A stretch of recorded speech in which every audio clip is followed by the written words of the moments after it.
தமிழகமெங்கும் கிளைகள் கொண்ட Annamal institute of hotel management and hospital management படிப்பில் சேர்வதற்கான அட்மிஷன் நடைபெறுகிறது.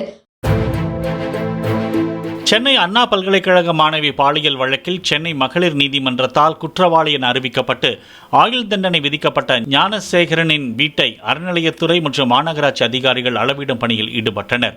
கோட்டூர்புரத்தில் வெங்கடேச பெருமாள் கோவிலுக்கு சொந்தமான இடத்தை ஆக்கிரமித்து ஞானசேகரன் வீடு கட்டியதாக எழுந்த புகாரில் அளவிடும் பணி நடைபெற்றது.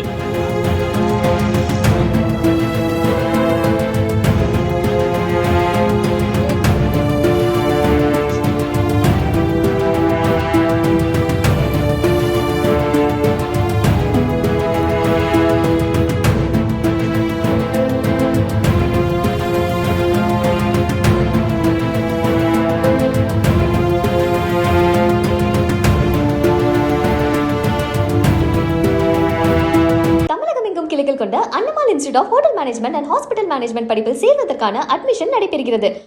பிளே ஸ்டோர் மற்றும் ஆப் ஸ்டோரில் இருந்து பாலிமர் செயலியை QR கோடு மூலம் பதிவிறக்கம் செய்யுங்கள். செய்திகளை உடனுக்குடன் பெறுங்கள்.